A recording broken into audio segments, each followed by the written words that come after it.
Welcome to the Sportswoman Show. I'm your host, Gabby Hoffman.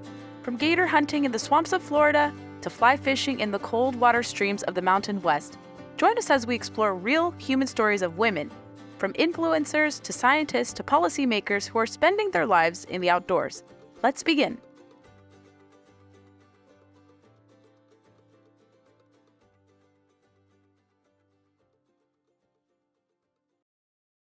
Katie, welcome to the Sportswoman Show. It's so wonderful to have you on this format. I'm so happy to be here. Thanks so much for having me. This is exciting. It's great to talk with you.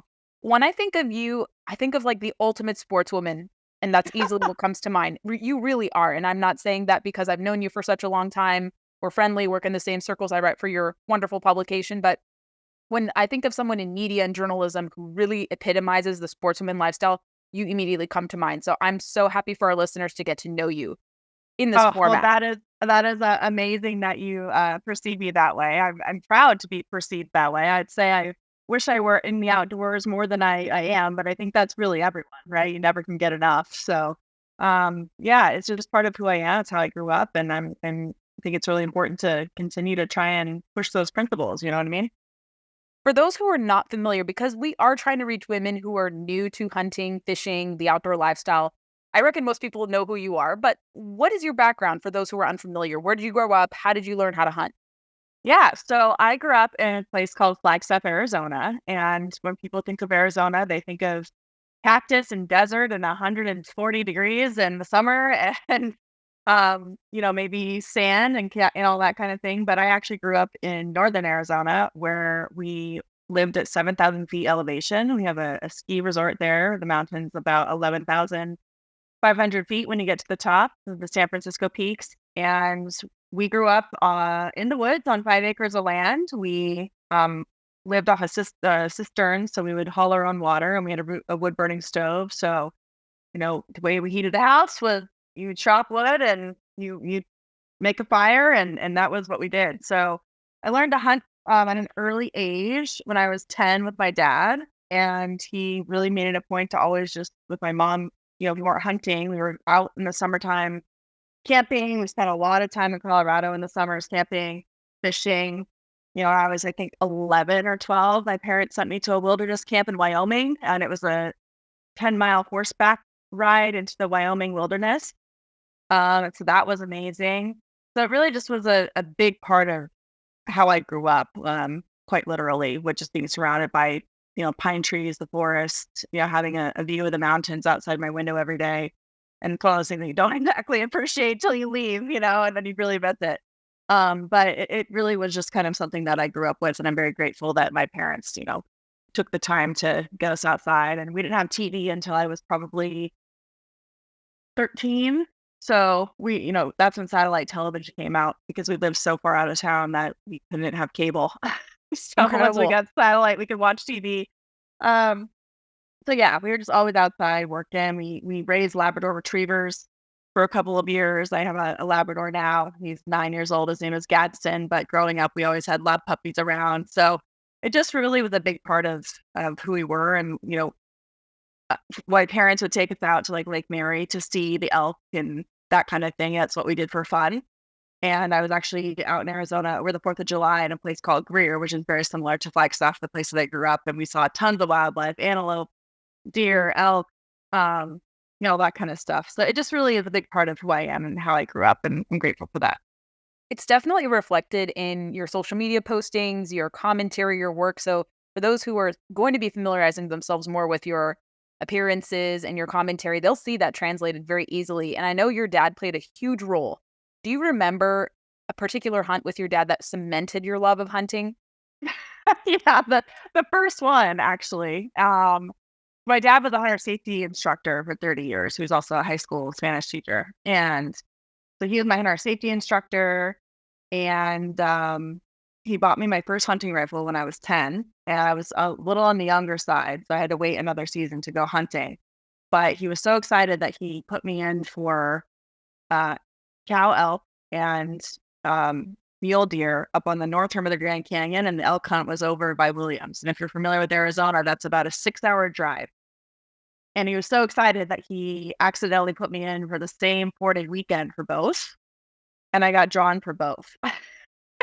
So we went out elk hunting the first day and a half, really. Didn't get one, then boogied on up to the north rim of the Grand Canyon.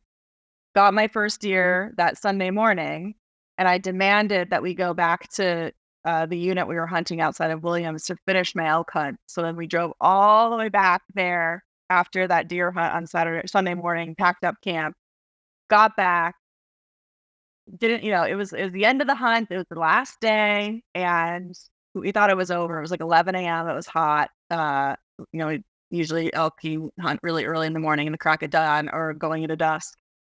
And my dad sat me there on a water tank and left me with an elk call that I had been screeching on all weekend. Like I sounded terrible. And left me with my rifle, of course. And he went back to the truck to get lunch, and he's making all this noise, and I'm squawking away on the call, and all of a sudden I hear an elk call back to me. And I was like, oh my gosh. And so he starts walking up with the lunch. I'm like, Dad, you need to sit down. There's one coming. It's coming right now. And he didn't believe me at all, because he's like, yeah, right. There's no way. And not 30 seconds after he sat down, this cow elk bolted out of the woods coming right towards my call. And I was able to put down my first elk, my first deer in the same weekend, hundreds of miles apart. So that was really an adventure for my first experience for sure. And that definitely led the way to me wanting to do more of it. And you get to do it in your job too. We're going to talk about your third season of your wonderful Fox Nation program. But of all the travels you've done, where has been your favorite to go hunting?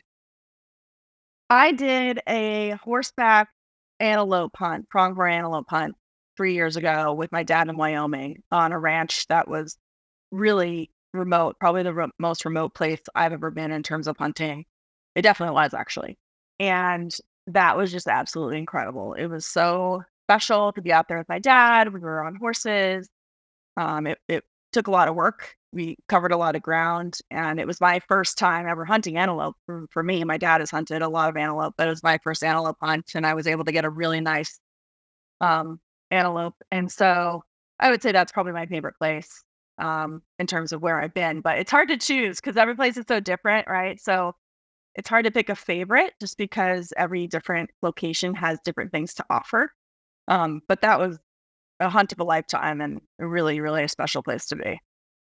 Wyoming is elegant, and I love going there, and I'm going there soon. I think at the time of this release, I will have gone to Cheyenne Frontier Days and oh, I'm so there. Jealous. That's amazing. Oh, I'm so jealous. So cool. I'll keep you posted with how that goes, but it's just incredible. Like Wyoming is just such a breathtaking place. I've been a handful of times myself. I don't get to go during the winter. I've fished a little bit over there, but it's just gorgeous. I've got my first deer there in the Black Hills section near Devil's Tower, which is something I remember for this time, you know, in my hunting journey too, because I did the inverse. I did fishing first and then got my way into hunting. And I know I'll ask you about your hunting or fishing adventures rather, because it's lovely to see you just kind of progress as a fly angler. And you did a lot of that in season 3 of Luxury Hunting Lodges of America, which is your awesome Fox News program.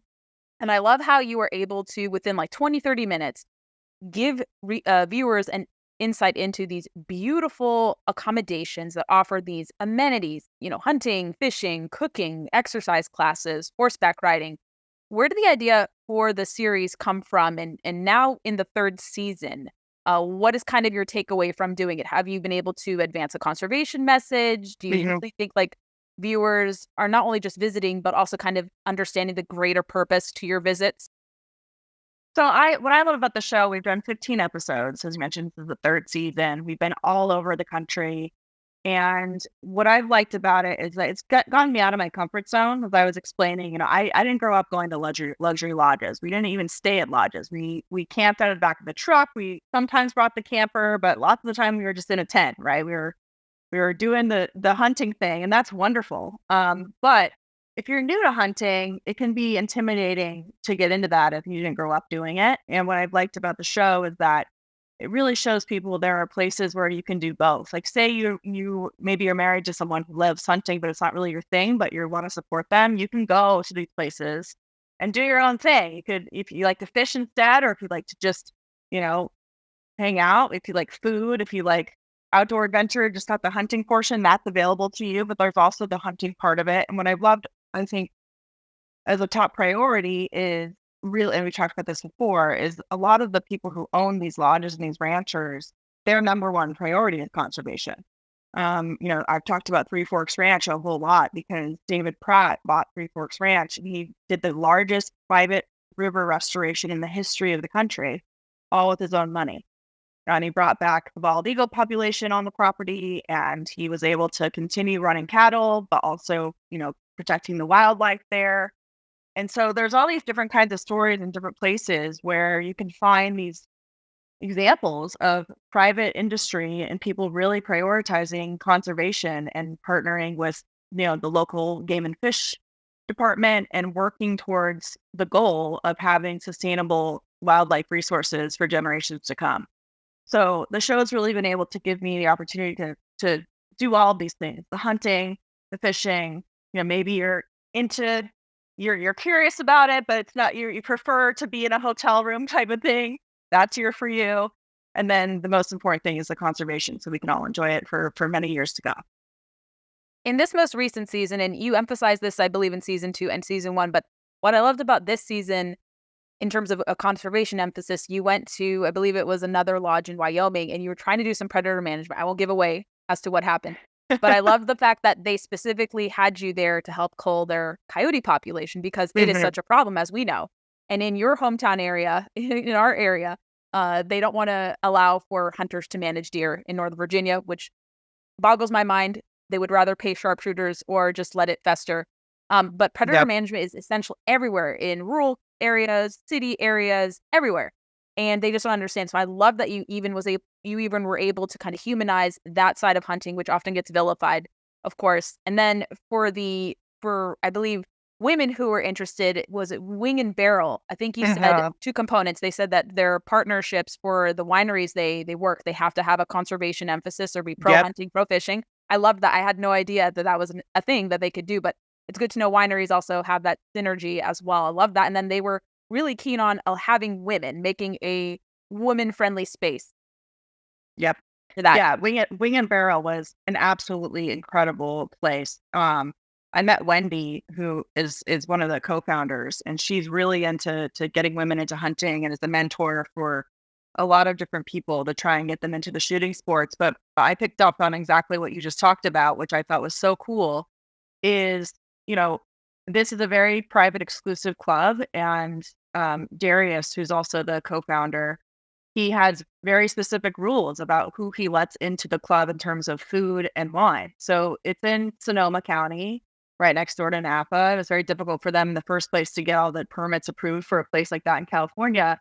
But then they had requirements of, look, there's a lot of wineries in California. There's a lot of people who make wine. There's a lot of people who sell and make amazing food. But he wanted to keep it exclusive to people in the hunting and shooting sports. So if he has someone come who says, hey, I have this winery, we'd love to have our wine in your club. He says, okay, well, are you a hunter or in the shooting sports? And if they say no, he says, thank you so much for your interest, but you just don't qualify. And I love being able to meet Charlie Palmer, who is a world famous chef. And he actually did a cookbook with Remington. And there's a lot of wild game recipes in there. And I got to meet him. And so he is one of their top advisors for their menu. And it just really was amazing to see. Obviously, it's very high class, but it was amazing to see that requirement of, we're not going to just sell out because people want, to make a buck. We really believe in the cause, and they believe in the education, and they have a kid camp there that people come to. So that was just a really incredible part of what I thought they did, because they very much were sticking to their mission and to the principles that, can get left behind sometimes when people want to make money or they want to be part of a certain club. They're very adamant that people who are involved in business with them had the same mission in terms of conservation and hunting. And also related on a conservation note, you went to Big Cedar Lodge, which is on my list of places to visit. I love Bass Pro Shop, love what they stand for. Johnny Morris is the ultimate conservationist. How was it experiencing Big Cedar Lodge? Because you did a menagerie of different, you did a multitude of different activities. And I loved you dipping more into fishing. Did you also get to go to Dogwood Canyon? Because that's where like their trout fly fishing stream is. I didn't get a chance to go to Oh, Dogwood, but because ran out of time. So if you go, I recommend you definitely have a couple of days to get through all of your activities because the place is massive. But you're right, Johnny Morris is the ultimate conservationist, founder of Bass Pro Shop, gives back all the time to wildlife and conservation and all that kind of thing. But it was like the Disneyland of the outdoors. It was overwhelming. There was so much to do, and it was a great place to bring young kids to learn about the wildlife and the fishing and all of that. So, and you're a much better fisherwoman than I am. I've been fishing since I was a kid, but I don't always had the best luck. I always joke about I'm a much better huntress than fisherwoman, but I'm gotten better. So I got to do some bass fishing, and that was fun.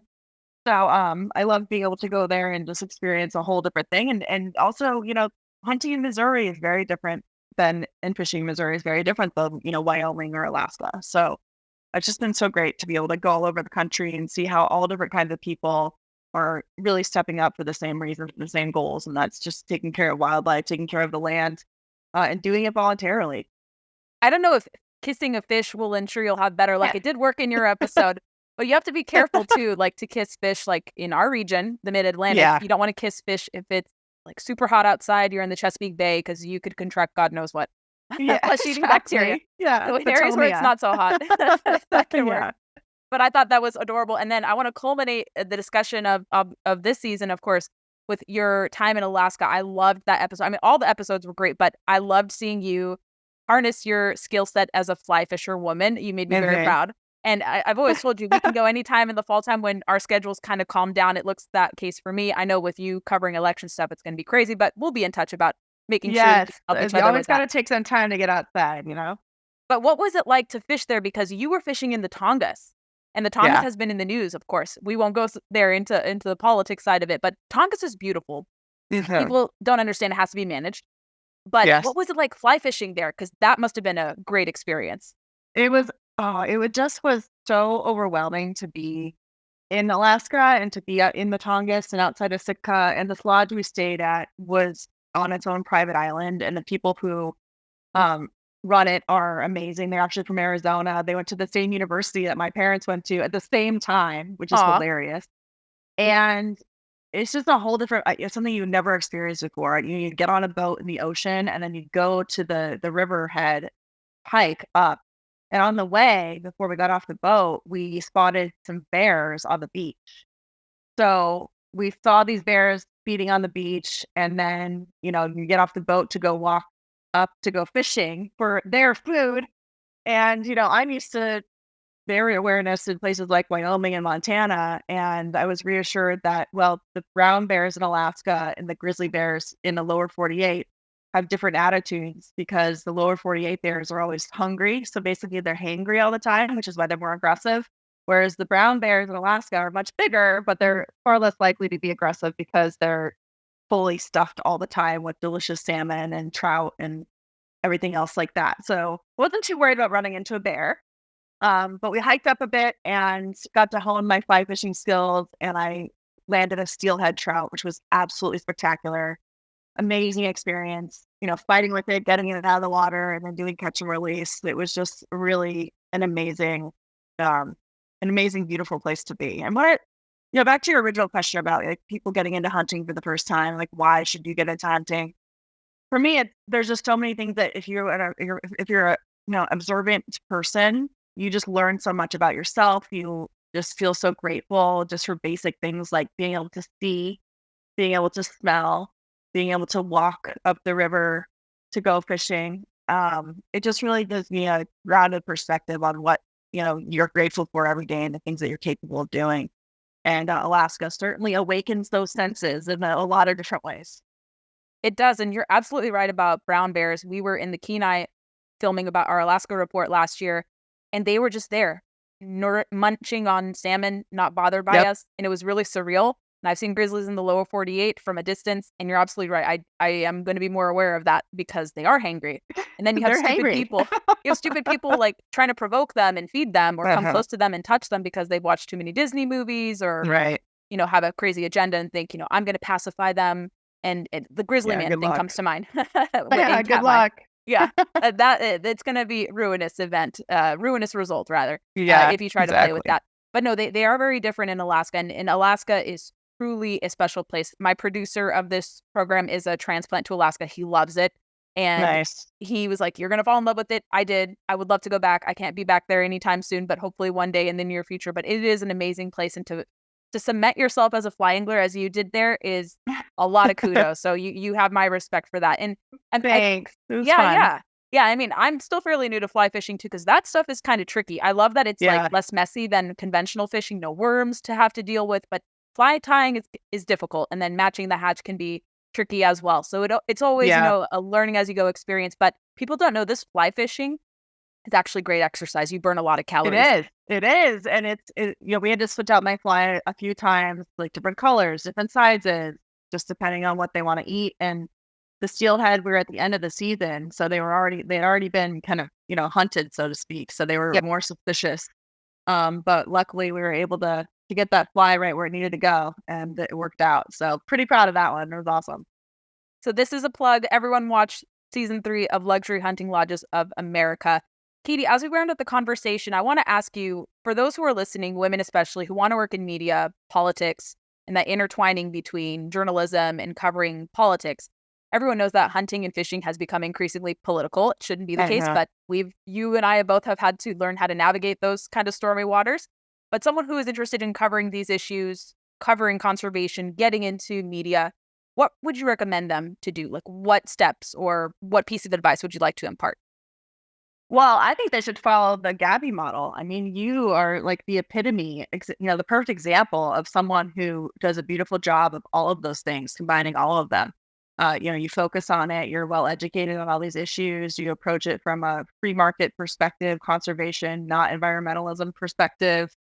And, I think that people can maybe start out on a particular issue that they like. Maybe there's something happening in their local community, and then they can follow that up to the bigger policy discussions that come out of Washington, D.C., or maybe just at the local level. Of course, every state has its issues with outdoors and outdoor problems, and differing perspectives on how certain things can be handled. You mentioned the deer culling issue in Arlington, Virginia.